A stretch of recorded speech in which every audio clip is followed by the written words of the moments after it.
BC family, welcome to your midweek devotion. This week I wanted to talk to you guys about volume versus value. So I actually heard this great sermon from Charlotte Gamble called The Grave You Crave. And I really love that sermon, but through that I just saw so many different things about volume versus value.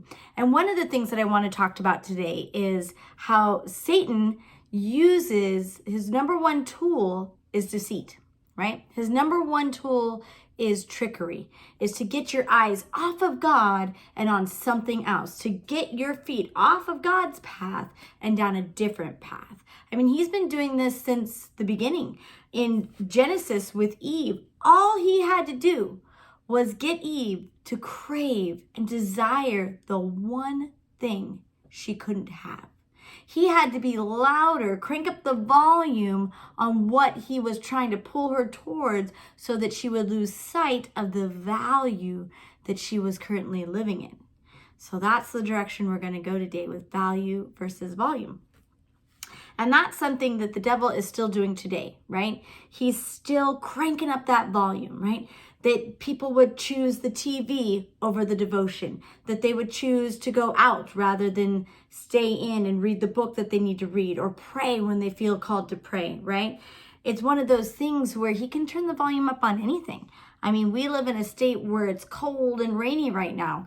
And on Sunday morning when you wake up and you're in your pajamas and the warm blanket, he can put that volume in of you don't actually need to go to church. You don't really need to get dressed, get in your car in the cold, wet rain and drive all the way there. You can watch it online. Stay in your cozy, stay in your comfort, stay in your bed. And he pumps up the volume so that you lose sight of the value of actually going to church and being in the house of God surrounded by other people, right? So it's all that volume versus value.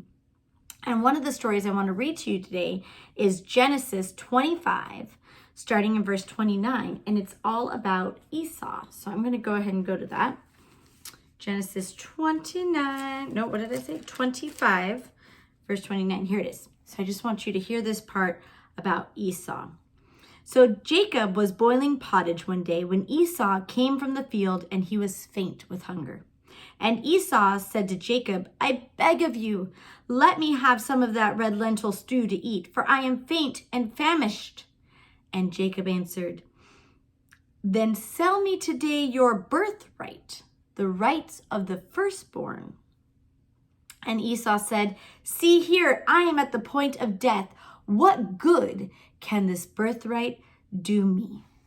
So for those of you who don't understand in biblical times, if you were the firstborn and you got the birthright, you got the inheritance, the blessing of God, the favor of God, the provision of God went to the firstborn, to that birthright. And Esau was craving the stew, the volume of the stew, the enticement and deceit of the stew was louder than the value of his birthright. And he even said right there, what good can this birthright do to me? His tiredness, his weariness, Jacob took advantage of that. And with deceit, just like the devil, he turned up the volume on that stew. Come and take the stew. Yeah, the stew will help you. The stew is what you need. But really, the value was in the birthright that he gave to Jacob, right? So it's times like that in our life, in our hunger, in our pain, in our weariness, in our tiredness, with our marriages, with our relationships, with our finances, with our health. It's in those exact moments when the devil brings a bowl of stew right past us, right? When the devil turns up the volume of the world's ways so that we lose sight. It's in those moments. I mean, Esau was at one of his weakest moments. And Jacob put out the stew and said, give me that. I'll give you this. And he craved something because the volume was high and he lost value. He lost sight of the value of what he already possessed. So one of the things that Pastor Starlene and Aaron Steves talked about at Team Devo this last Sunday goes right along with what I wanted to talk about. Aaron did a great job of talking about how God is over here with broccoli, which isn't very yummy looking and it's not very enticing. You don't really crave broccoli. Some people do. But then over here you have the world, which has the chocolates and the candy and the cupcakes and the goods. And the volume of that is so loud. And you're looking at that, but God's over here holding the broccoli. And the broccoli may not look the yummiest, may not look the best, may not seem like something you want, but the nutrients and the health is in that broccoli. The life and the vitality is in that broccoli. All of this over here just holds an early death, right? Obesity, all of that other stuff. And then Pastor Starlene tagged on to that and talked about how when you're exercising and eating healthy consistently, that's the key word right there. When you're doing it consistently, you begin to crave that. We're doing Faith Club right now, and I've been, 4 weeks in of eating a certain way. And let me tell you, I crave exercise. That was never my problem. But food, I love food. So craving healthy food was a problem. And now it's like I want my salads. I want my apples. I want my fruit. I'm craving it because it's been so consistent that now that's what I desire, right? And I can shut off the volume of all this other stuff because my craving and my desire is in the value over here because I've been consistent with it. So one of the other verses I wanted to read today before I go is Numbers 11, 4 through 7. And here we are again with those Israelites.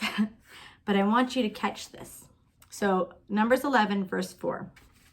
And it says, "And the mixed multitude among them, the rabble who followed Israel from Egypt, began to lust greatly for familiar and dainty food. And the Israelites wept again and said, 'Who will give us meat to eat?'" So before I go on to the next verse, I just want to hit on what a rabble is. So it says that the rabble followed Israel from Egypt. A rabble is a disorganized crowd, a mob. And one of the most interesting things when I looked up the rabble is it says that it's the lowest class of people. I thought that was really interesting. And it says the rabble followed Israel from Egypt. But that's the lowest class of people. But if you notice in this verse, they were the loudest people. They were the volume, right? And I kind of associate the rabble with social media, the world, the news, whoever holds that microphone, right? So I just wanted to give you that. So the very next verse says, "We remember the fish we ate freely in Egypt and without cost, the cucumbers, the melons, the leeks, the onions and garlic. But now our strength is dried up. There is nothing at all in the way of food to be seen but this manna." So I wanted to stop there for a minute. The manna was God's provision. So God had just taken them out of Egypt. He's been providing for them, and he's taking them to the promised land. They're on their way to the promised land, and God is providing the whole time, right? But they just said, all we have is this manna. They lost sight of the value in the manna. And instead, they started to listen to the volume of the rabbles. And Charlotte Gamble said something that just really struck home, and I wanted to share with you. She said, "The enemy will send you a postcard, but he will never send you the whole movie. He'll send you a moment, but not the whole picture." She said they were sitting there craving food, right? The meat. They were saying, where is it in verse 5? "We remember the fish we ate freely in Egypt and without cost." And she said, but they forgot they were eating that stuff in chains. They forgot that the person who put the food in their bowl also put the lashes on their back. See, they're listening to the volume, and Satan in all of his deceit is giving them a moment, a postcard of, remember how good you had it in Egypt? And they were forgetting all of the bad and the death and cursing that came with that. And they lost sight of the value of where God was taking them, where they were going. The manna looked like the broccoli, like Aaron Steves talked about on Sunday. It doesn't look appetizing and it doesn't taste good. Meat looks amazing and appetizing, but with the meat comes death and destruction. With God's manna comes a promised land that's better than anything they could have possibly imagined, right? So it's all about volume versus value. So I just want to end with this last story I read in the book called Awake by Sarah Worley. It's about a man who lived in a village, well, high on the mountaintop above a village in Australia. And the town council deemed him the keeper of the springs. And his job was to maintain the pools of water up here on the mountaintop that flowed down into the town, right? And so he did, year after year after year. He patrolled it. He got out the debris. He wiped away the silt that would contaminate the water if he hadn't done that, right? And years passed and this town flourished. This little village at the bottom just flourished because the springs were beautiful fresh water. It irrigated the farmlands. It brought in tourists. It was great. But one day the town council, years later, was going over records and somebody pointed out that that old man got a lot of money. They're like, why are we paying this old man? Why are we giving him money? What does he even do? We don't even see him. And unanimously, they decided to fire him. And at first, nothing happened. Several weeks went by, nothing happened. But then in autumn, as the leaves began to fall, debris fell into the pool. The silt went into the water. And eventually, someone in the town noticed the water was turning yellow. And then it became a dark brown. And then the mill wheels stopped and businesses near the water closed. Tourists stopped coming, and eventually, because of that silt that went to the water, disease spread into the village, and that is when the town council realized the value in that one man on that hill, right? They had gotten lost in the volume and lost track of the value, and they were like, let's hire him back. And I likened that story to God being like the old man. He's up here in our life and he's doing so much behind the scenes that we don't see. And we're giving our tithes and giving our offering and we're being obedient and God is providing and he's providing. But then suddenly the volume of the world gets loud. You have debt. Why are you giving to the church? Or you have more than enough. You don't need to give to the church. Your business is thriving. And you stop seeing the value in what God says to do. And you start listening to the volume of whoever holds that microphone, of the rabble of the world, right? Time with God is the same type of thing, right? Time with him is just like paying that man on the hill. When we seek God, when we prioritize him, when we put him first, we're valuing him, we're being consistent with him, and he's paving so much in our life. He's taking us to that promised land, just like he was doing to the Israelites. But when we let the volume of, we're just too tired. I'll do it later today. That's the worst one right there, ladies. Let me tell you, especially in Faith Club. Oh, you can do it later today. Suddenly you're in bed and later today has ended, right? That's the volume of not now. Don't worry about it. You don't have to do it now. Do it later. The volume outweighs the value, right? And we stop paying, in essence. We stop seeking God and prioritizing God and putting him first and doing what he's called us to do.